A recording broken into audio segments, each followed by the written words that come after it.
ini terbatas. Karena itu Tuhan tolong supaya semua yang duduk mendengar dan menyaksikan lewat juga tayangan live streaming, kami berdoa Tuhan, biarlah oleh kekuatan Roh Kudus Engkau yang memimpin kami semua, menguasai hati dan pikiran kami semua, sehingga kami terfokus hanya kepada jam pemberitaan ini. Terima kasih Tuhan, beri kami hikmat untuk dapat mengerti setiap bagian yang Tuhan sampaikan. Begitu juga dengan hamba-Mu yang Tuhan izinkan berbicara. Tuhan, pakailah bibir mulut lidah hamba-Mu ini, sehingga setiap kata kalimat yang hamba ucapkan bukan dari apa yang hamba reka-rekayasakan, tapi benar-benar atas kemauan Tuhan semata, sehingga kebenaran yang sejati, Injil yang sejati boleh dinyatakan atas setiap kami.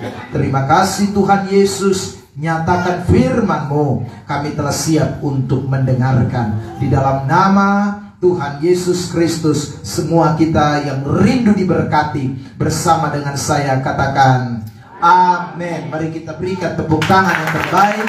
Silakan duduk. Tuhan berkati kita semua.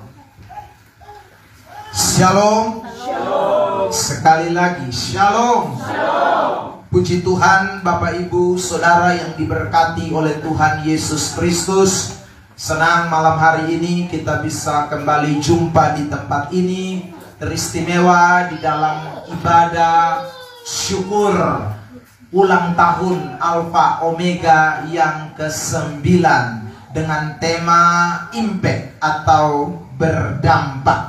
Bilang samping kiri kanan, you harus berdampak.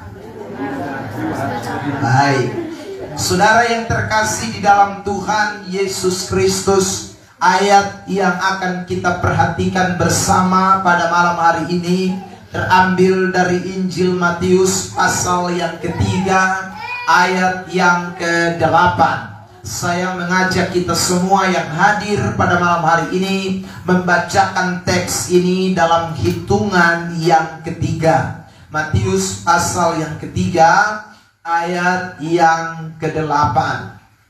Baik, kalau sudah temukan boleh katakan amin. Amin. Baik, saya tunggu, masih ada yang membuka-buka. Sampai kita semua menemukan, kita akan membacanya bersama-sama. Matius 3 ayat yang ke-8. 1, 2, 3. Jadi hasilkanlah buah yang sesuai dengan pertobatan. Saudara yang diberkati oleh Tuhan Yesus Kristus, teks yang kita baca pada malam hari ini merupakan sebuah kalimat yang adalah bagian dari pernyataan seorang yang bernama Yohanes Pembaptis. Jadi nama Yohanes itu di dalam Alkitab ada beberapa, yaitu Yohanes Pembaptis, Rasul Yohanes, ya, itu beda-beda. Yohanes Markus itu beda lagi. Jadi saudara yang terkasih dalam Tuhan, ayat yang kita baca ini adalah suatu pernyataan dari Yohanes Pembaptis, bukan Rasul Yohanes, ya, tapi dia Yohanes Pembaptis. Yohanes Pembaptis ini datang, saudaraku, untuk mempersiapkan jalan bagi Yesus Kristus yang akan datang ke dalam dunia ini. Karena itu, saudara, setelah Yesus datang, Yohanes Pembaptis kemudian akhirnya meninggal, ya. Yohanes Pembaptis kemudian akhirnya kepalanya dipenggal oleh Herodes, ya. Saudara yang terkasih di dalam Tuhan Yesus Kristus, setelah Yesus kemudian memulai pelayanannya. Nah, saudara, ketika Rasul lagi Yohanes Pembaptis ini memulai pelayanan pemberitaan atau mulai memberitakan tentang bagaimana Kristus akan datang, maka berita yang disampaikan oleh Yohanes Pembaptis ini adalah tentang pertobatan, ya. Kalau saudara membaca Matius pasal yang ketiga, itu sebenarnya inti dari semua yang disampaikan oleh Yohanes Pembaptis adalah tentang pertobatan. Dikatakan ayat-ayat sebelumnya, sebelum ayat 8 itu, dia katakan begini, kerajaan Allah sudah dekat, bertobatlah, ya. Bertobatlah sebab kerajaan Allah sudah dekat. Lalu di ayat 8, jadi hasilkanlah buah yang sesuai dengan pertobatan. Lalu di ayat berikutnya lagi dia katakan lagi, baptisan itu adalah tanda pertobatan. Kata pertobatan, pertobatan, pertobatan itu diulang-ulang oleh Yohanes Pembaptis. Itu artinya inti berita yang Yohanes Pembaptis mau sampaikan adalah tentang pertobatan. Nah saudara, mengapa pertobatan itu menjadi penting yang Yohanes sampaikan atau Pembaptis Yohanes ini sampaikan? Karena sekali lagi untuk menjadi orang-orang yang dapat mempengaruhi dunia, untuk menjadi orang-orang yang dapat menjadi berkat bagi dunia, maka orang itu harus lebih dulu mengalami yang namanya pertobatan. Saudara yang terkasih di dalam Tuhan Yesus Kristus, pertobatan itu lebih sederhananya dapat kita artikan berbeda dengan mayoritas, atau berbeda dengan dunia, berbeda dengan saudaraku gaya hidup yang mayoritas. Itu namanya pertobatan.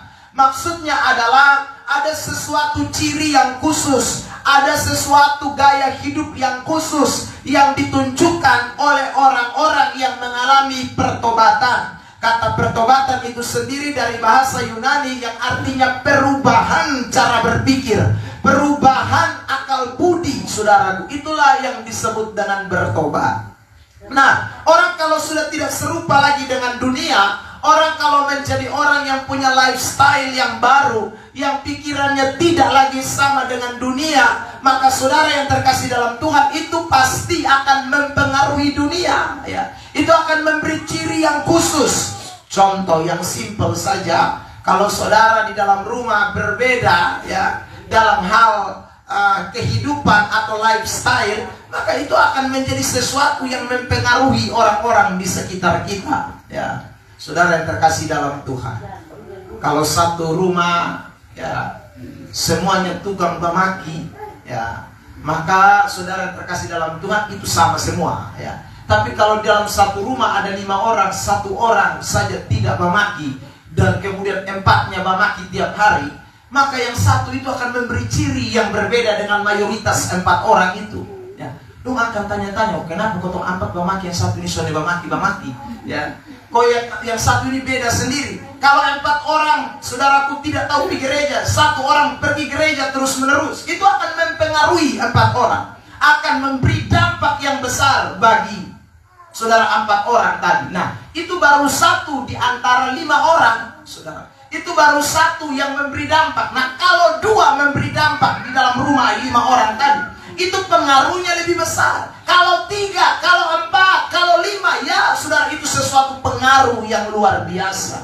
Nah, karena itu saudara, kalau orang Kristen semua di dalam dunia ini mengalami pertobatan, maka itu akan menggoncangkan dunia. Ada amin? Saudara yang terkasih di dalam Tuhan Yesus Kristus, saya punya satu pernyataan yang hampir mirip-mirip dengan Soekarno, ya. Kalau Soekarno bilang, berikan aku 10 pemuda, maka aku akan menggoncang dunia. Nah, saya omongkan, saudaraku, berikan aku 10 pemuda, berikan aku 10 orang yang bertobat di dalam gereja, maka aku akan menggoncangkan juga dunia, ya saudara. Ya, tapi persoalannya sekarang, banyak orang di gereja tidak bertobat, banyak orang di persekutuan doa tidak bertobat, banyak orang melakukan rutinitas agama tidak bertobat, sehingga pengaruh tidak ada, sehingga saudara tidak memberi dampak apa-apa. Nah, ini yang saudara, pesan Tuhan yang Tuhan mau sampaikan buat saudara yang ada di Alpha Omega, ya, yang hari ini berulang tahun yang ke-9. Kalau kita semua yang hadir malam hari ini, saudara, mengalami yang namanya pertobatan, saudara akan menggoncang ini manutapen, karena saudara orang-orang yang bertobat. Ada amin? Ya, saudara. Satu Alpha Omega ini kalau mengalami pertobatan, itu akan mempengaruhi banyak orang, saudara. Tutur katanya beda, ya saudara, cara hidupnya berbeda, ya saudara, sikapnya berbeda, tingkah lakunya berbeda, itu akan mempengaruhi. Makanya Rasul Paulus ketika mengutus anak rohaninya Timotius ke Efesus, dalam kitab 1 Timotius pasal yang keempat ayat yang ke-12, dia bilang begini, janganlah engkau dianggap rendah karena engkau muda, tapi jadilah teladan di dalam apa? Perkataanmu, di dalam tingkah lakumu, di dalam kesucian hidupmu, di dalam apa lagi? Ketaatanmu dan lain sebagainya. Ya saudara, kalau kamu menjadi teladan, maka sekali lagi itu akan mempengaruhi banyak orang. Jadi teladan dari apa? Ya dari perkataan yang tadi saya sebut, berkata yang bertobat, kesucian yang bertobat, sudah tingkah laku yang bertobat. Kalau hasil yang dikeluarkan itu pertobatan itu, maka akan mempengaruhi banyak orang. Nah, karena itulah Yesus juga pernah berkata, jadilah garam dan terang dunia. Ya saudara, maksudnya apa? Ya garam dan terang dunia itu artinya mempunyai pengaruh, ya, mempunyai dampak. Saudara yang terkasih dalam Tuhan, kenapa Tuhan tidak bilang jadilah emas? Kenapa Tuhan tidak bilang jadilah perak? Agak keren kan? Emas atau perak itu keren. Tapi Tuhan bicara jadilah garam, karena emas itu bicara nilai, saudara. Tapi garam itu bicara fungsi. Hidup ini bukan soal nilai, tapi fungsinya. Saudara, ya ada banyak orang pangkat tinggi, ya, punya saudara banyak harta, punya pangkat golongan segala macam, tapi tidak berfungsi. Bikin apa? Saudara terkasih dalam Tuhan. Nah, hidup ini soal fungsi kita, peran kita di tengah-tengah dunia. Makanya Tuhan bilang kamu itu garam, ya. Artinya berdampaklah bagi orang di sekitarmu, pengaruhilah orang di sekitarmu, saudaraku. Itulah orang-orang percaya. Ini berita yang Tuhan mau sampaikan, saudaraku, lewat hambanya Yohanes Pembaptis itu. Nah, kita akan memperhatikan konteks dari ayat Matius pasal 3 ayat 8 pada malam hari ini. Ya, kenapa kok berita pertobatan ini harus dinyatakan? Atau saudaraku, berita tentang pertobatan ini dikumandangkan supaya orang bisa mempunyai pengaruh, karena ada sesuatu yang terjadi pada masa itu, ya. Karena ada, saudaraku, kacamata Yohanes Pembaptis ini melihat ada sesuatu yang sedang booming, viral pada masa itu dalam kehidupan masyarakat Yahudi Israel pada waktu itu. Nah, ini yang saya mau ajak kita untuk perhatikan bersama-sama, dan kemudian mulai menginterpretasikannya di dalam hidup kita hari ini atau masa kini, ya saudara. Tentang hidup di zaman itu tuh mirip-mirip dengan zaman sekarang. Hidup di zaman itu tuh mirip-mirip juga, sehingga banyak orang yang sekarang tidak bertobat, banyak orang yang tidak bisa berdampak. Nah, ini berita yang firman Tuhan mau sampaikan buat kita pada malam hari ini. Yang pertama, saudara, kenapa berita pertobatan ini penting untuk disampaikan? Karena mayoritas orang pada waktu itu dikatakan begini. Saya mulai dengan ayat yang kelima. Maka datanglah kepadanya penduduk dari Yerusalem, dari seluruh Yudea, dan dari seluruh daerah sekitar Yordan. Lalu ayat 6, lalu sambil mengaku dosanya, mereka dibaptis oleh Yohanes di sungai Yordan. Tapi sekarang Anda dan saya kita baca ayat 7, Matius 3 ayat 7. 1, 2, 3.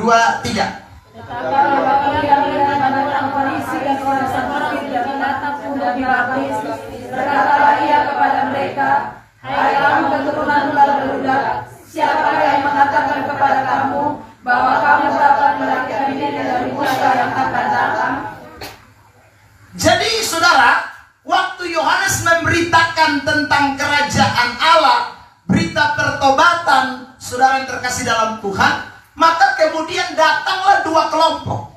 Kelompok yang pertama tadi dikatakan di dalam ayat 5, datanglah penduduk dari Yerusalem dan dari seluruh Yudea. Lalu ayat 6 memberi keterangan orang-orang itu mengaku dosa dan kemudian memberi diri dibaptis.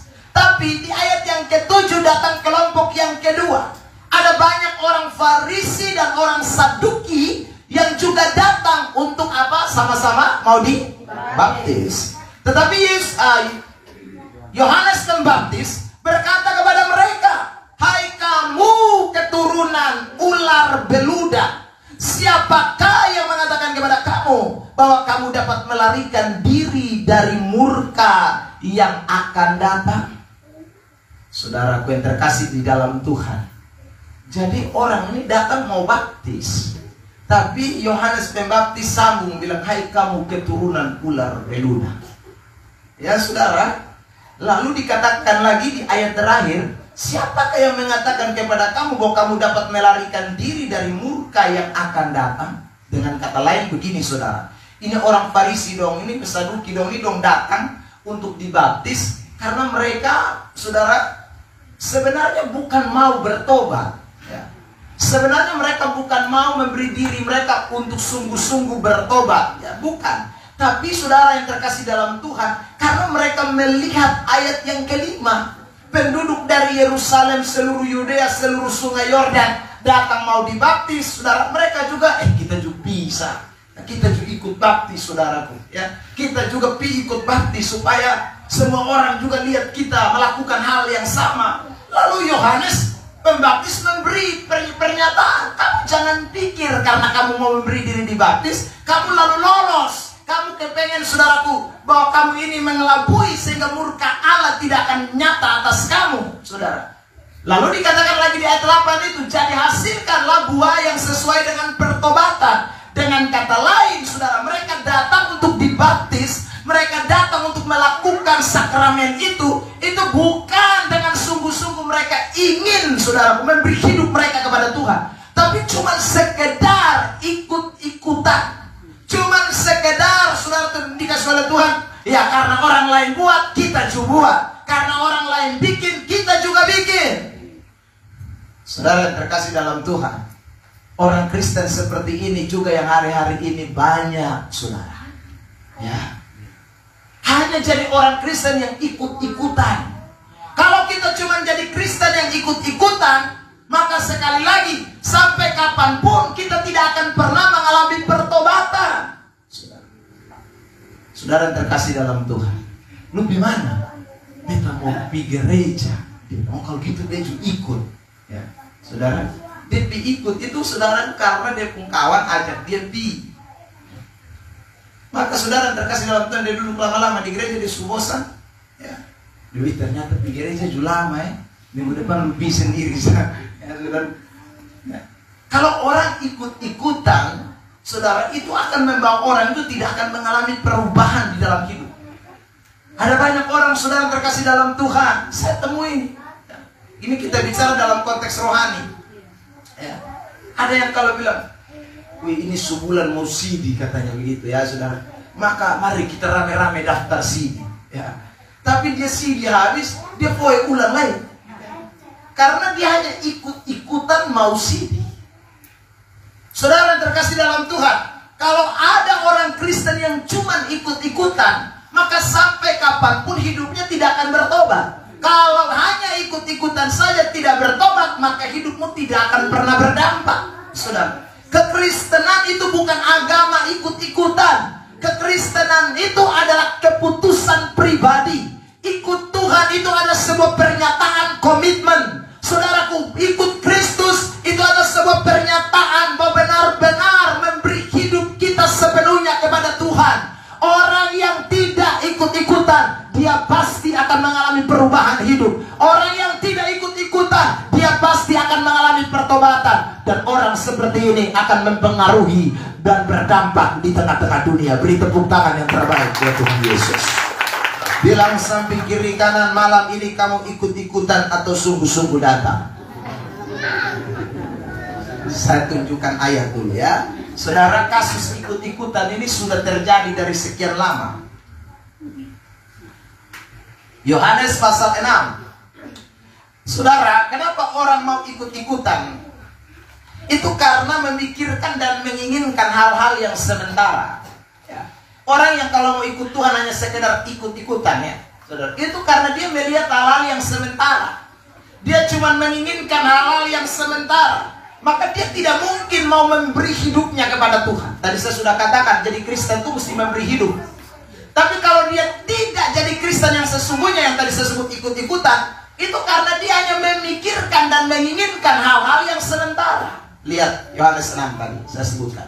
Ayat 24 mulai dan ayat 26. Dua ayat ini saja kita perhatikan. Saya membaca 24, Bapak Mama nanti 26. Ketika orang banyak melihat bahwa Yesus tidak ada di situ dan murid-muridnya juga tidak, mereka naik ke perahu-perahu itu lalu berangkat ke Kapernaum untuk mencari Yesus. Lalu ayat 26 dari Injil Yohanes. 1, 2, 3. Yesus menjawab mereka, "Aku berkata kepadamu, sesungguhnya kamu mencari aku, bukan karena kamu telah melihat tanda-tanda, melainkan karena kamu telah makan roti dan kamu kenyang." Saudara lihat, sesungguhnya kamu mencari aku. Saya lompat langsung. Karena kamu telah makan roti itu dan kamu kenyang.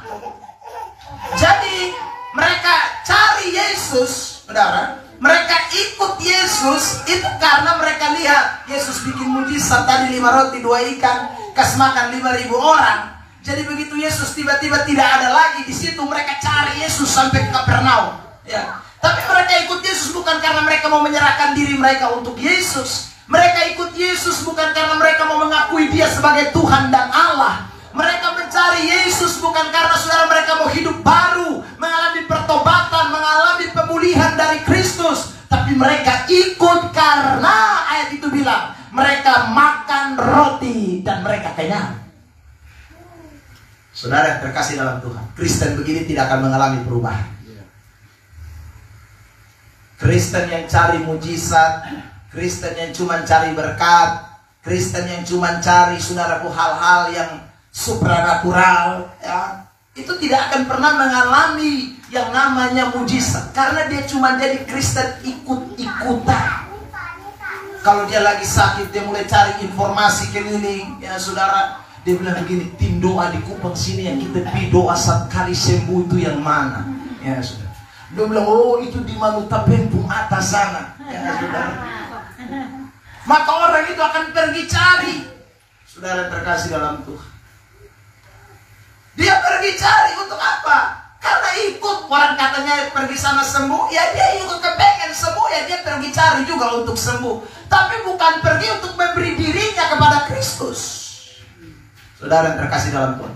Bahkan bukan hanya di Manutapen. Saudara, orang bilang ada di Atambua, dia bisa sampai Atambua. Ada di Soe, dia bisa sampai Soe. Saudara, ada di Batu Putih, dia bisa sampai Batu Putih. Saudara yang terkasih dalam Tuhan. Tapi saya ulang, itu cuma jadi Kristen ikut-ikutan. Kalau kita mau ikut Tuhan sungguh-sungguh, ingat, ikut Tuhan itu artinya memberi hidup kita kepada Tuhan. Bukan karena melihat hal-hal yang sementara, bukan karena menginginkan hal-hal yang sementara, tapi mau memberi komitmen kita. Saya benar-benar mau ikut Tuhan. Saya memang mau memberi hidup saya kepada Tuhan. Orang seperti ini akan mengalami perubahan, pertobatan, dan dia pasti akan berdampak bagi banyak orang. Beri tepuk tangan yang terbaik buat dia. Bilang samping kiri kanan, jangan datang untuk hal-hal sementara, tapi datang beri hidup kepada Yesus. Amin. Saudara yang terkasih dalam Tuhan, jadi berilah hidup saudara kepada Yesus. Saudara, contoh lain di dalam Injil Yohanes juga pasal yang kedua, ya, ayat yang ke-23 dan 24. Saudara yang terkasih dalam Tuhan, mari kita lihat teks ini. Injil Yohanes pasal yang kedua, ayat yang ke-23 dan 24. Mari kita perhatikan ayat ini. Yohanes pasal yang kedua, ayat 23 dan 24. Baik, sudah temukan, katakan amin. 1, 2, 3. Dan sementara ia di Yerusalem selama hari raya Paskah, banyak orang percaya dalam namanya, karena mereka telah melihat tanda-tanda yang diadakannya. Ayat 24. Tetapi Yesus sendiri tidak mempercayakan dirinya kepada mereka, karena ia mengenal mereka semua. Saudara, Kristen ikut-ikutan itu yang kedua. Dikatakan begini ayat 23. Sementara ia di Yerusalem selama hari raya apa? Paskah. Nah saudara, Paskah itu pasti di Yerusalem ramai, ya. Kenapa rame? Karena orang tahu bahwa di Bait Suci itu akan ada perayaan besar di Yerusalem. Karena itu orang banyak datang ke Yerusalem, saudara. Banyak orang dikatakan ya, datang ke Yerusalem. Dan dikasih keterangan di dalam ayat 23 itu percaya dalam namanya. Tapi saudara, kata percaya dalam teks ini itu tidak berarti percaya yang sungguh-sungguh, ya. Tapi ini percaya yang hanya sekedar kulit luar sah. Percaya yang karena ya memang hari raya. Percaya ya memang karena datang pas perayaan ketemu Yesus. Tapi mereka bukan mau memberi hidup mereka kepada Yesus. Dari mana kita tahu? Ayat 24 tadi memberitahu kepada kita. Karena kalau orang mau memberi hidupnya kepada Yesus, Yesus tidak mungkin berkata, aku tidak mempercayakan diriku kepada mereka. Saudara, kenapa demikian? Yesus tahu, Yesus kenal mereka semua. Saudara yang terkasih dalam Tuhan, saya mau tanya, waktu kita merayakan Paskah dan Natal, adakah orang Kristen yang saudara lihat dari mulutnya dia mengaku dia percaya lain? Tidak ada. Semua bilang Yesus Juru Selamat, ya. Semua waktu saudaraku perayaan Paskah, lalu orang pawai Paskah, orang jalan salib di Paskah, semua tuh mengaku Yesus itu Tuhan.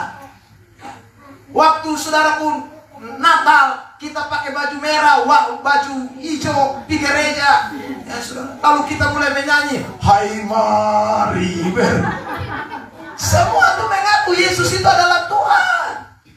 Tapi saudara dengar baik-baik, pengakuan itu hanya pengakuan hari raya. Banyak orang yang cuma pengakuannya pengakuan hari raya, tidak memberi hidupnya kepada Tuhan. Sebab orang kalau mengaku Yesus bukan hanya karena hari raya, tapi dia memberi hidupnya kepada Kristus, maka orang itu benar-benar akan mengalami pertobatan. Amin. Amin. Bilang samping kiri kanan, jangan hari raya berfoya. Ya, saudara. Itu Kristen ikut-ikutan. Saudara terkasih dalam Tuhan. Jadi mau tahu jumlah orang Kristen itu berapa? Hari raya. Ya, saudara. Itu kita akan lihat membludak, gereja tidak bisa tampung orang. Itu Kristen hari raya. Dan itu Kristen ikut-ikutan. Saudara bayangkan kalau Kristen hari raya itu semua bertobat sungguh-sungguh. Kan tadi saya bilang akan memberi pengaruh besar. Ya. Jadi jangan cuma jadi Kristen hari raya. Saudara terkasih dalam Tuhan, hari ini kita semua mau diingatkan. Di lain tempat, saudara terkasih dalam Tuhan, Kristen hari raya itu juga terlihat waktu persekutuan doa ulang tahun.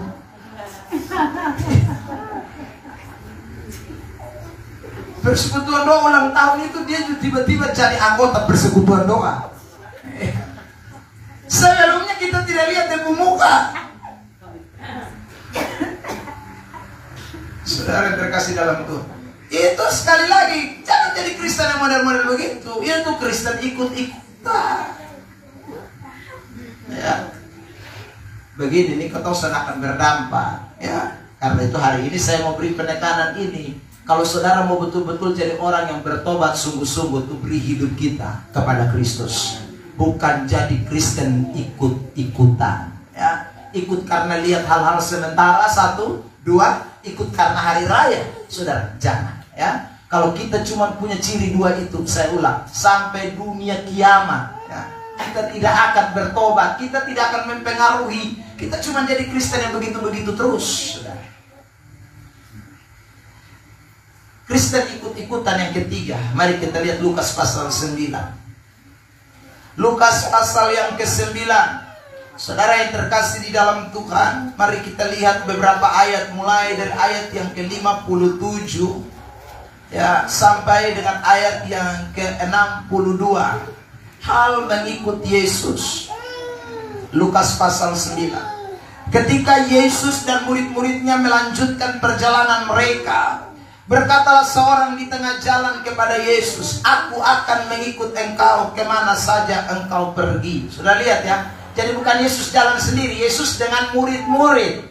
Karena Yesus dengan murid-murid jalan bareng, saudaraku, ada orang yang berkata juga kepada Yesus, "Yesus, saya juga mau ikut engkau." Dengan kata lain begini, saya cuma sama kayak murid-murid itu. Nah, saudara, Tapi Yesus jawab bilang apa? 58 sambung 1, 2, 3 jemaat. Yesus berkata kepadanya, serigala mempunyai liang dan burung mempunyai sarang, tetapi anak manusia tidak mempunyai tempat untuk meletakkan kepalanya. Yesus bilang serigala punya liang, burung punya sarang. Lu jangan lihat murid-murid yang ikut beta ini jadi lucu foe mau ikut. Lu mesti ingat, serigala punya liang, burung punya sarang, anak manusia tidak punya tempat untuk meletakkan kepalanya. Saya beri jawaban sederhana, ikut Yesus itu artinya Yesus mau sampaikan, tidak enak. Lu siap, kosonde. Saudara terkasih dalam Tuhan.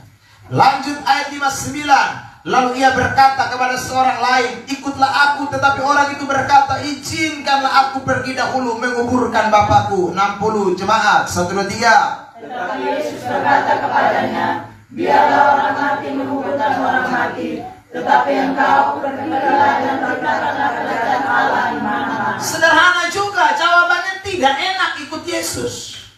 Ya saudara, ikut Yesus itu tidak menyenangkan. Yesus mau bilang begitu.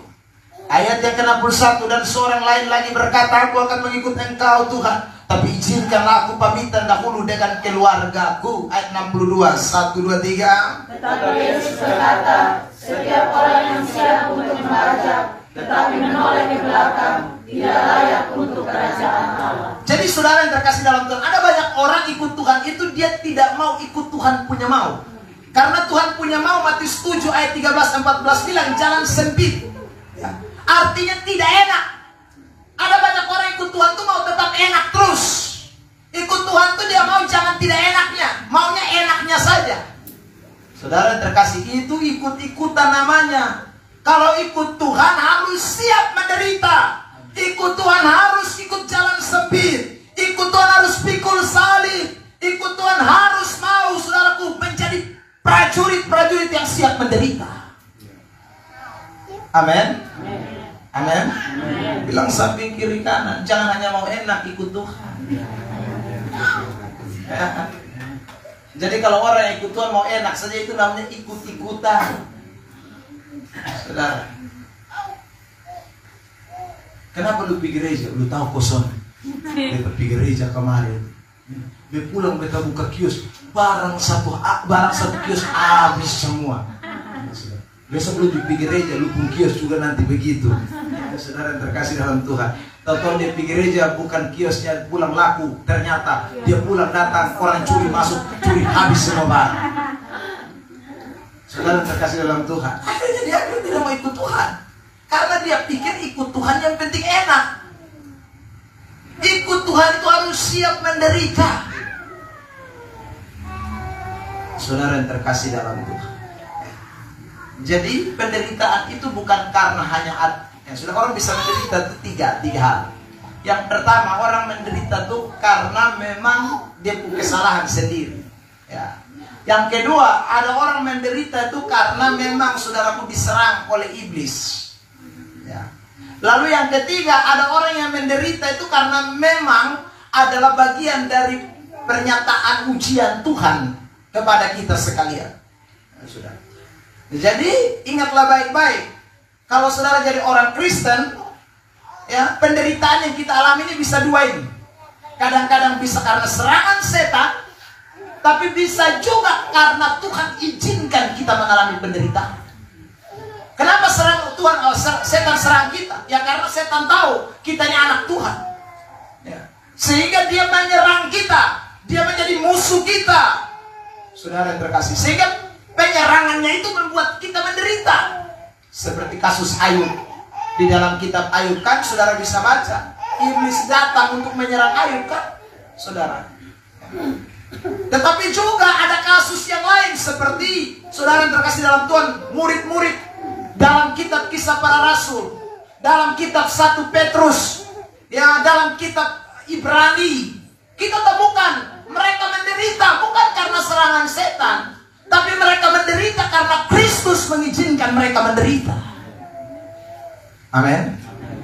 Nah, saudara yang terkasih dalam Tuhan, ikut Tuhan itu kalau sungguh-sungguh ikut Tuhan mesti siap, bukan hanya siap terima berkat, siap untuk menderita. Ada amin? Itu ikut Tuhan yang sungguh. Orang seperti ini akan hidup dalam pertobatan. Orang yang ikut Tuhan karena betul-betul saudaraku memberi hidupnya kepada Tuhan. Penderitaan tidak bisa membuat dia, saudaraku, menyerah. Penderitaan tidak bisa membuat dia putus asa. Penderitaan tidak bisa buat dia mundur. Justru semakin ada banyak penderitaan, dia akan berdampak bagi banyak orang. Karena saudara itu Kristen sungguh-sungguh, bukan Kristen ikut-ikutan. Ada amin? Nah, sekali lagi, kalau saudara yang dikasih oleh Tuhan mau berdampak di tahun ini, di tahun yang ke-9, jadilah Kristen bukan ikut-ikutan. Pasti otomatis saudara yang terkasih dalam Tuhan, ya, buah itu akan keluar dari dalam hidup saudara. Karena saudara sudah sungguh-sungguh ikut Tuhan. Seperti pohon yang ditanam di tepi aliran air, ya. Yohanes bilang saudara seperti ranting yang sedang melekat pada pokok anggur. Itu orang Kristen sungguh-sungguh pasti menghasilkan buah, tidak mungkin tidak. Dalam proses kehidupan ada buah yang pasti akan dihasilkan. Yang kedua, Bapak Mama saudara yang terkasih dalam Tuhan, kembali kepada konteks kita Injil Matius pasal 3 tadi. Orang Kristen yang bagaimanakah yang saudaraku Rasul lagi Yohanes Pembaptis maksudkan yang tidak bisa menghasilkan pertobatan itu, buah pertobatan itu selain ikut-ikutan. Yang kedua, mari kita lihat Matius 3 ayat yang ke-7. Matius pasal 3 ayat yang ke-7.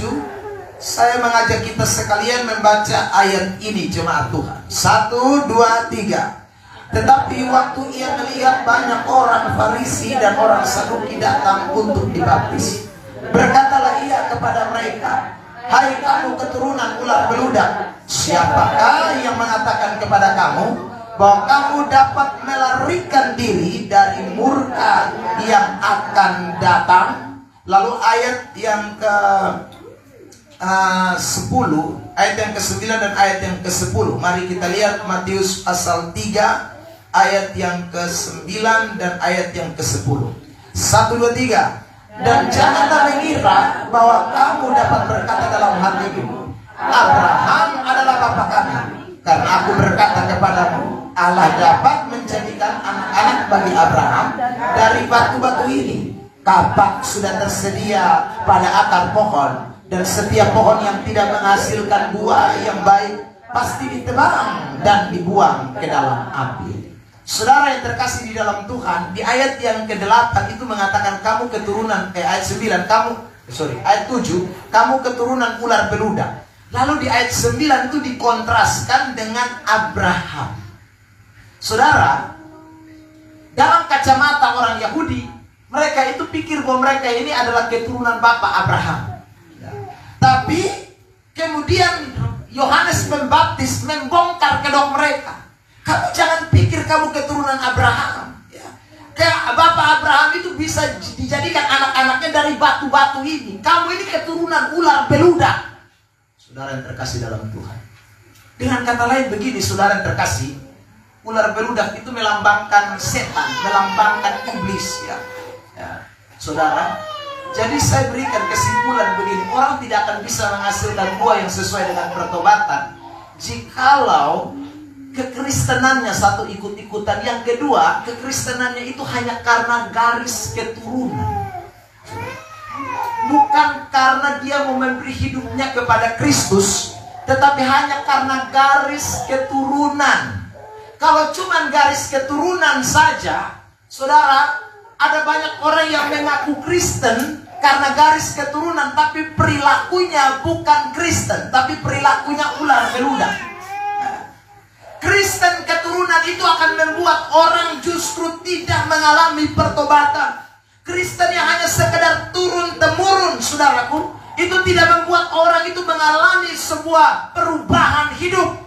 Kalau orang mau mengalami perubahan hidup, saudara, meskipun memang bapak kita Kristen, bayi kita Kristen, oyang kita Kristen, saudara, tapi bukan karena mereka.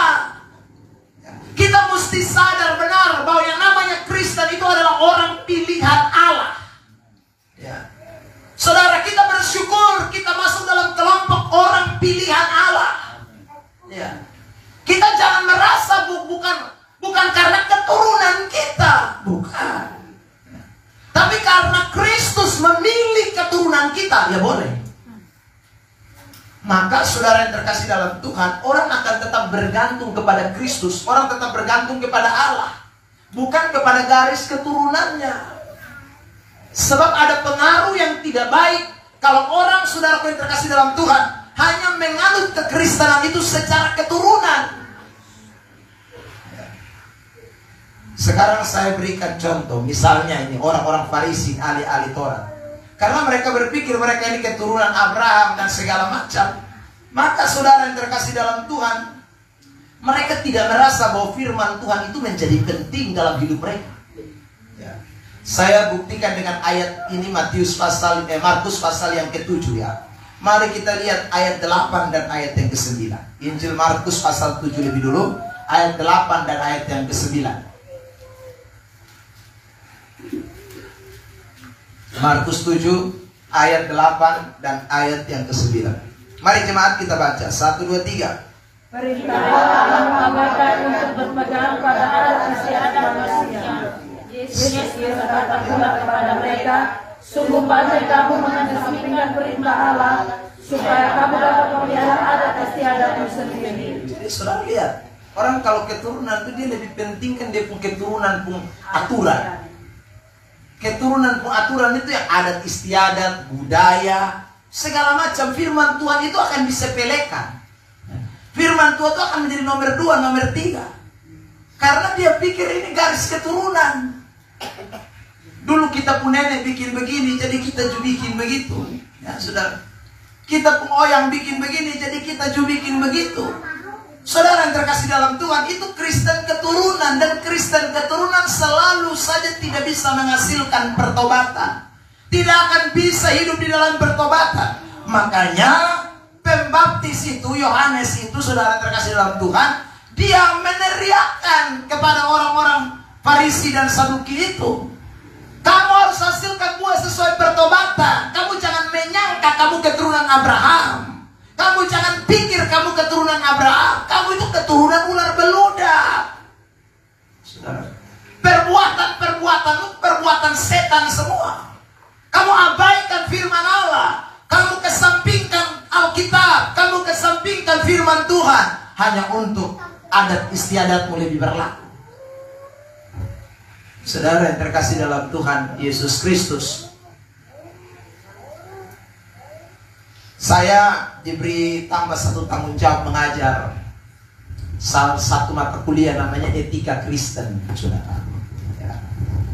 Kemarin saya tanya sama mahasiswa, saudara, saya bilang begini, di dalam dunia ini banyak etika, ya, tapi ini namanya etika Kristen. Yang namanya etika Kristen itu segala sesuatu berpatokan pada firman, pada ajaran, tingkah laku kita, sikap, tutur kata kita, semuanya itu bergantung kepada kebenaran. Itu etika Kristen. Nah, kadang-kadang etika Kristen itu, saudara, bisa berseberangan dengan etika umum yang sudah berlaku ya di tengah-tengah lingkungan, di tengah-tengah kehidupan kita sehari-hari. Saudara yang terkasih dalam Tuhan, saya beri contoh ya. Saya bilang begini, saya punya saudara satu kemarin baru datang dari Bima. Dia cerita daerah NTB sana ya, saudara, Lombok dan segala, Lombok, Bima, apalagi Dompu ya. Itu tuh orang-orang Lombok itu, orang-orang Bima, orang itu kalau mereka di sana, saudaraku, budaya terbalik. Kalau kita di NTT dan umum budaya yang kita biasa lihat, laki-laki itu kerja, laki-laki yang bikin bangunan. Di sana beda katanya, perempuan yang campuran, perempuan yang kasih bataku. Ya sudah, saya bilang laki dong bikin apa? Dong yang di rumah, dong yang tunggu anak dong. Nah itu budaya. Itu sesuatu yang mereka anggap baik. Ya saudara, mereka biasa sudah lakukan. Nah itu kalau kita terapkan di NTT tidak bisa. Itu akan terjadi demo mak-mak semua. Ya, mak-mak satu Kota Kupang ini bisa demo. Ya, saudara. Karena tidak terbiasa dengan hal itu. Nah kadang-kadang, saudara, etika kekristenan yang kita bawa itu tidak bisa bersamaan dengan etika yang ada dalam dunia ini. Saya berikan contoh sederhana. Orang di NTT ini, saudaraku, yang namanya ucapan syukur dan pesta itu dong samaan. Mau ucapan syukur ulang tahun kah? Ucapan syukur sidi kah? Ucapan syukur naik pangkat kah? Pokoknya semua dong anggap pesta. Makanya saudara terkasih dalam Tuhan, habis pendeta khotbah, habis itu juga saudara mulai acara bebas. Orang mulai mabok, orang mulai badansa, orang mulai bikin hal yang aneh-aneh. Padahal saudara terkasih dalam Tuhan, itu bertentangan dengan Alkitab. Itu bertentangan dengan firman Allah. Saudara terkasih dalam Tuhan, satu kali saya jadi bapak saksi. Saudara, ini saya kesaksian. Nah, saudara jangan minta saya bapak saksi. Saya jadi bapak saksi. Lalu kemudian saudara, orang tua dan datang dan bilang begini, Bapak, sebentar itu ada polines. Saudara, lalu saya bilang begini, tidak usah ada polines, badansa, tidak usah ada. Ya, apa itu dansa soalnya polinesa. Pokoknya semua tidak ada. Sebentar. Ya, tapi Bapak ini sudah kasih masuk nama di MC. Saya bilang panggil itu MC datang. Kasih tahu dia tidak ada polines, nama coret semua. Saudara. Ya, saya bicara begitu. Lalu kemudian saudara terkasih dalam Tuhan, betul. Acara berjalan tidak ada polines. Kita makan habis, MC saya suka kasih tahu nanti habis makan semua pulang rame-rame. Tidak usah ada di sini lagi. Buat apa? Ada acara sudah selesai nah. Pengantin mau istirahat bulan madu. Saudara terkasih dalam Tuhan, wih, itu orang mulai mengamuk ya saudara. Pesta apakah ini? Tidak ada dansa-dansa, tidak ada polines ya saudara. Orang semua pokoknya udah ngomong kiri, ngomong kanan, beta malas tahu. Ya. Yang penting saudara bisa ngomong. Dan sudah tidak dilakukan, beta bersyukur, beta pi makan habis, saudara yang terkasih dalam Tuhan. Beta ajak orang semua jemaat-jemaat pulang rame-rame. Saudara, ya, kita mesti tunjukkan bahwa kita lebih taat kepada firman, bukan kepada aturan dunia, adat istiadat yang berlaku di dunia. Saudara terkasih dalam Tuhan, kita mesti beri warna berbeda. Itu namanya pengaruh. Itu namanya pengaruh. Pulang pasti orang ngomong, itu dia dari mana? Ya, kan orang mesti tahu tuh. Itu pendeta. Ternyata, saudara, kok dia pendeta di mana? Kok dia model begitu? Cek, ya atau saudara, lu akan penasaran, lu cek beta terus nah. Saudara terkasih dalam Tuhan, dan waktu lu cek beta, lu akan tahu siapa Tuhan yang beta sembah. Yang membuat beta berkata tidak terhadap yang lu lakukan. Saudara yang terkasih dalam Tuhan. Nah, itu membuat kita jadi orang yang berpengaruh itu seperti itu. Mesti berani tampil beda.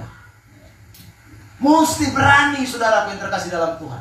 Menjunjung tinggi kebenaran di atas segala-galanya. Itu Kristen sejati. Kristen sejati itu bukan lahir karena keturunan. Kristen sejati itu Kristen yang mau berpegang kepada kebenaran. Bersyukur kalau nenek moyang kita memang pegang kebenaran. Contoh teladan itu. Saudara, seperti Raja Daud. Dia disebut seperti nenek moyangmu Daud. Ya, di dalam kitab Tawarik, dalam kitab 1 Raja-Raja, 2 Raja-Raja, kita temukan kan? Saudara, seperti nenek moyangmu Daud. Ya, hidup seperti nenek moyangmu Daud. Itu mantap. Ya sudah, dalam hal kebenaran, dalam hal firman. Ya. Bukan dalam hal yang disebut tadi, adat istiadat, lalu firman diabaikan, firman dikesepelekan. Itu Kristen keturunan. Saudara terkasih dalam Tuhan. Jadi kalau saudara sudah ada di persekutuan doa, saya ingatkan, beri ciri hidup yang beda. Bukan karena keturunan kita ada sebagai orang Kristen. Beri warna beda. Saudara, hidup betul-betul sungguh-sungguh bertobat. Itu anak-anak Tuhan yang sesungguhnya.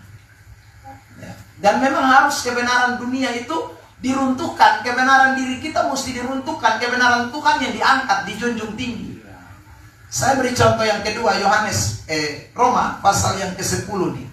Ayat 1 mulai sampai ayat 3.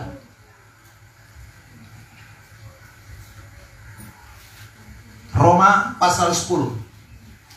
Kitab Roma pasal 10 ayat 1 sampai dengan ayat yang ketiga. Mari kita baca ayat ini, Bapak Mama Saudara. Saya baca ayat 1, Bapak Mama ayat 2, ayat 3 kita sama-sama. Saudara-saudara, keinginan hatiku dan doaku kepada Tuhan ialah supaya mereka diselamatkan. Kalau ada doa supaya orang diselamatkan, saya tanya, itu sudah selamat atau belum? Belum. Siapa mereka yang belum selamat itu? Ayat 2 sekarang kita baca. 1, 2, 3. Sebab aku dapat memberi kesaksian tentang mereka bahwa mereka sungguh-sungguh giat untuk Allah, tetapi tanpa pengertian yang benar. Jadi kenapa mereka belum diselamatkan? Bukan pemalas gereja, tapi mereka tidak punya pengertian yang benar. Itu Kristen keturunan. Ya. Yang penting KTP Kristen, yang penting di gereja, ya, Saudara. Tapi pengertian yang benar tidak ada. Kenapa pengertian yang benar tidak ada? Ayat 3 sama-sama. 1, 2, 3. Sebab oleh mereka Allah, dan oleh karena mereka berusaha untuk menjadikan kebenaran mereka sendiri, maka mereka tidak patuh kepada kebenaran Allah. Karena mereka mendirikan kebenaran diri sendiri. Mereka tidak mau takluk kepada kebenaran Allah. Kebenaran Allah mereka tidak kenal. Itu ayat bilang. Jadi meski dengar khotbah, tapi khotbah itu bagi mereka tidak penting. Yang penting ini kebenaran diri. Kebenaran dari turun-temurun, kebenaran nenek moyang. Itu dong pegang mati punya. Saudara, kebenaran Tuhan, tunggu dulu. Ini orang-orang begini sekali lagi belum selamat. Belum selamat, ya. Karena belum terima Yesus sungguh-sungguh dalam hidup. Kalau orang terima Yesus, dia terima kebenaran dalam itu hidup. Saudara, kalau terima kebenaran, tidak mungkin tidak mengalami pertobatan. Terima firman itu tidak mungkin orang itu tidak berubah. Kalau orang terima firman, firman itu mengubahkan orang itu. Ada amin? Saudara yang terkasih dalam Tuhan Yesus Kristus. Nah, karena itu ingatlah baik-baik. Jangan cuma jadi orang Kristen yang rajin gereja. Tapi kebenaran yang kita pegang, kebenaran dunia. Kebenaran yang kita pegang, kebenaran adat istiadat. Kebenaran yang kita pegang, kebenaran keturunan kita. Tapi jadilah orang-orang Kristen yang memegang kebenaran sejati. Injil sejati. Firman Tuhan. Kebenaran yang tidak benar kita mesti buang. Kita mesti singkirkan. Dan firman Tuhan mesti mempunyai tempat lebih prioritas, lebih tinggi di atas segala-galanya. Beri tepuk tangan yang terbaik buat Tuhan Yesus Kristus. Maka saudara pasti akan jadi orang pengaruh besar. Berdampak. Kenapa Yohanes dipenggal di pung kepala? Saudara, Rasul Yohanes Pembaptis. Itu karena dia memberi ciri yang beda. Ya, saudara terkasih dalam Tuhan. Dia tidak mau kompromi. Waktu Herodes main-main perempuan, ya saudara, dia tidak kompromi, dia beritakan kebenaran dengan sesungguhnya. Meskipun bagi sebagian orang itu sudah biasa raja kok. Tapi bagi Yohanes Pembaptis kebenaran dia mesti nyatakan. Yesus waktu datang ke dalam dunia ini, dia memberi ciri yang berbeda. Dia selalu bicara di atas firman. Dia selalu menyatakan kebenaran. Dia selalu menyatakan kebenaran. Paulus waktu bertobat, dia juga begitu, saudara yang terkasih dalam Tuhan. Padahal dia itu ahli Taurat, orang Farisi. Tapi dia begitu menentang, saudara. Banyak orang yang masih berpegang kepada Taurat. Ya. Saudara yang terkasih dalam Tuhan. Dia menyatakan kebenaran asli. Dia menentang. Petrus juga begitu. Semua rasul-rasul sama. Nah, hari ini kita juga sebagai anak-anak Tuhan. Maukah saudara menjadi orang-orang yang berdampak? Kalau saudara mau, saudara mesti ambil keputusan. Saya bukan Kristen keturunan. Ada amin? Saudara mesti ambil keputusan. Saya bukan Kristen keturunan. Semakin saya belajar Alkitab, semakin saya tahu mana benar dan mana salah. Semakin saya belajar firman, semakin saya mengerti ini kemauan Tuhan dan ini kemauan setan. Semakin saya belajar firman, saya semakin memahami ini kehendak Allah dan ini bukan kehendak Allah. Saudara yang terkasih, dan kita mesti berani. Kalau kita lakukan itu, kita semua akan jadi orang yang berdampak bagi banyak orang. Yang terakhir, yang ketiga. Kenapa Yohanes Pembaptis menyerukan, hasilkanlah buah yang sesuai dengan pertobatan? Saya ulang, 1, karena ada banyak orang Kristen ikut-ikutan. 2, ada banyak orang Kristen keturunan. Yang ketiga, Saudara yang terkasih dalam Tuhan, mari kita baca ayat 10 dan kita lompat di ayat 12. Ayat 10 lebih dulu, lalu kita lompat di ayat yang ke-12. Matius pasal 3. Ayat 10, kapak sudah tersedia pada akar pohon, dan setiap pohon yang tidak menghasilkan buah yang baik pasti ditebang dan dibuang ke dalam api. Ayat 12, 1, 2, 3. Ia akan membersihkan tempat pengirikannya dan mengumpulkan gandumnya ke dalam lumbung. Tetapi debu jerami itu akan dibakarnya dalam api yang tidak terpadamkan. Siapakah? Omar.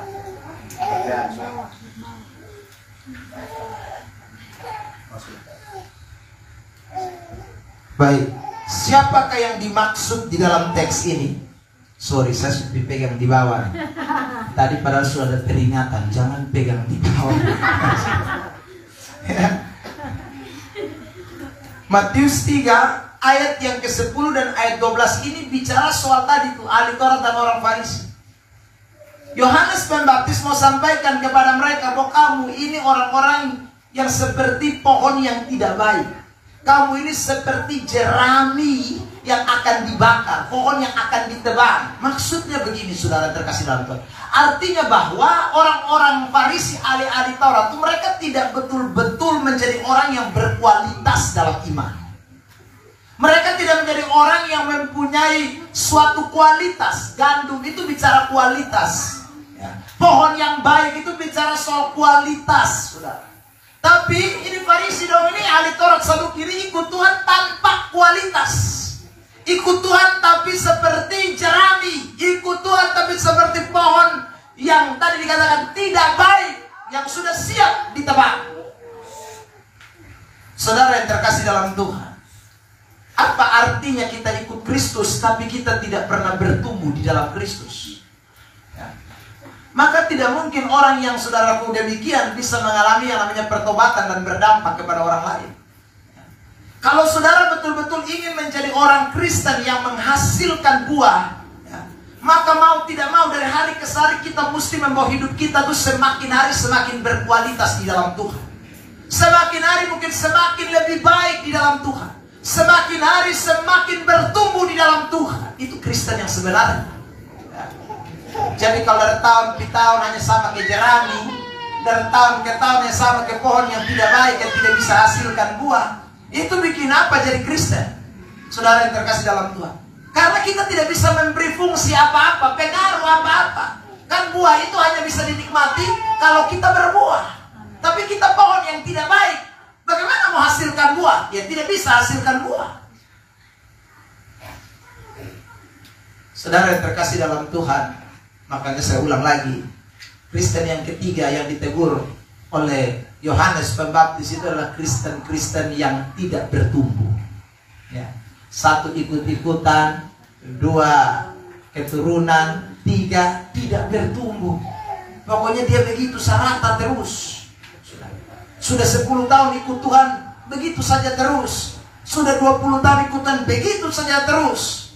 Malah dia pakai ayat, Yesus tidak berubah, saya juga tidak berubah.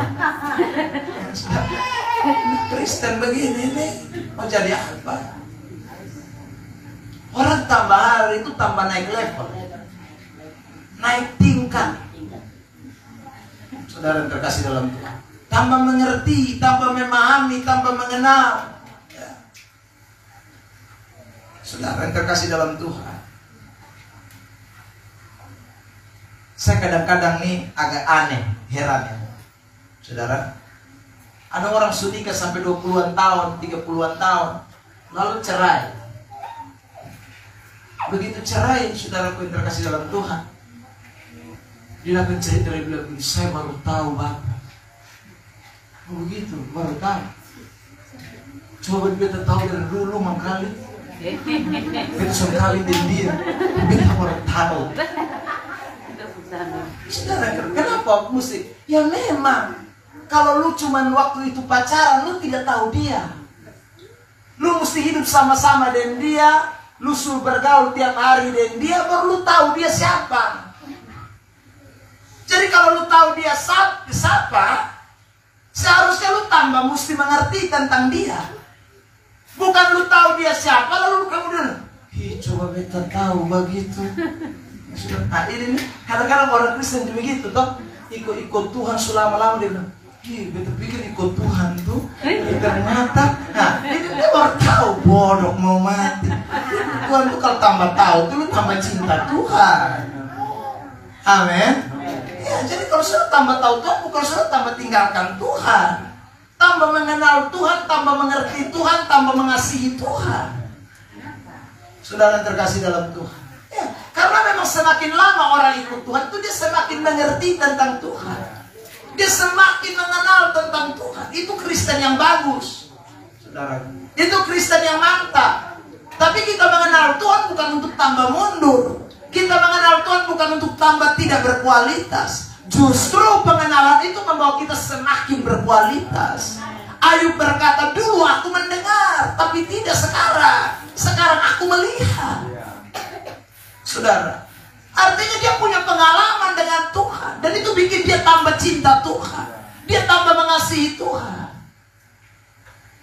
Kristen itu butuh yang namanya berkualitas. Karena itu ada banyak ayat di dalam Alkitab.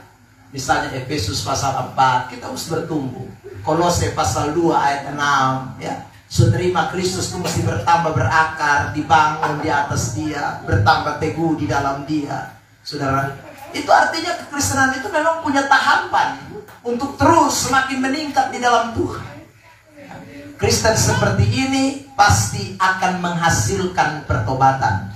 Dan orang Kristen seperti ini akan punya pengaruh besar. Ada amin? Orang ketemu saudara akan bilang begini, wih, 5 tahun yang lalu kita lihat dia beda dengan sekarang. Dulu cuma pemulung, itu kenal dia di mana tapi sekarang. Itu sudah lihat, itu orang kenal saudara. 5 tahun sudah lihat ada perubahan yang terjadi karena Kristus bertambah dalam hidup kita. Kristus membuat iman kita tambah dewasa, tambah militan, tambah luar biasa. Dan terkasih dalam Tuhan. Orang mungkin kenal kita dulu, ya penjahat, ya dulu tukang tipu orang. Tapi orang sekarang kenal kita beda. Saudara, karena kita semakin lama di dalam Tuhan, semakin luar biasa di dalam Tuhan. Kristen yang berkualitas itu akan dimasukkan ke dalam lumbung, kata firman Tuhan tadi. Seperti kandung di dalam lumbung. Ya, karena itu hari ini momen ulang tahun Alfa Omega yang ke-9. Kita semua diingatkan oleh kebenaran ini. Sekali lagi, marilah jadi orang-orang percaya, anak-anak Tuhan yang sungguh-sungguh menghasilkan buah yang sesuai dengan pertobatan. Tapi ada 3 alasan yang kita dengarkan hari ini supaya kita bisa hasilkan buah yang sesuai pertobatan, supaya berdampak mempengaruhi orang lain. Yang pertama, ingat, tidak boleh jadi Kristen ikut. Yang kedua, tidak boleh jadi Kristen apa? Yang ketiga, tidak boleh jadi Kristen yang tidak bertumbuh atau berkualitas. Tapi dari hari ke hari tambah berkualitas. Kristen seperti ini akan mempengaruhi dunia. Tuhan Yesus memberkati kita. Beri tepuk tangan terbaik buat Tuhan Yesus. Main musik lalu ke depan, kita mensyukuri firman Tuhan.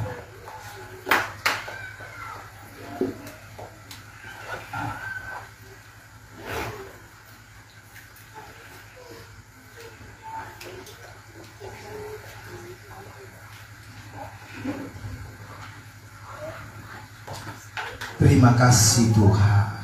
Mari kita semua tundukkan kepala di hadirat Tuhan.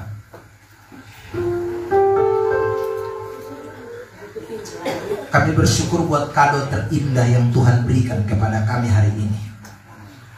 Di ulang tahun yang ke-9 persekutuan doa Alfa Omega Manuta PR. Kami bersyukur karena Tuhan beri kami kado untuk mengalami perubahan dan berdampak bagi banyak orang. Terima kasih buat kebenaran-kebenaran yang Tuhan sampaikan buat kami. Terima kasih.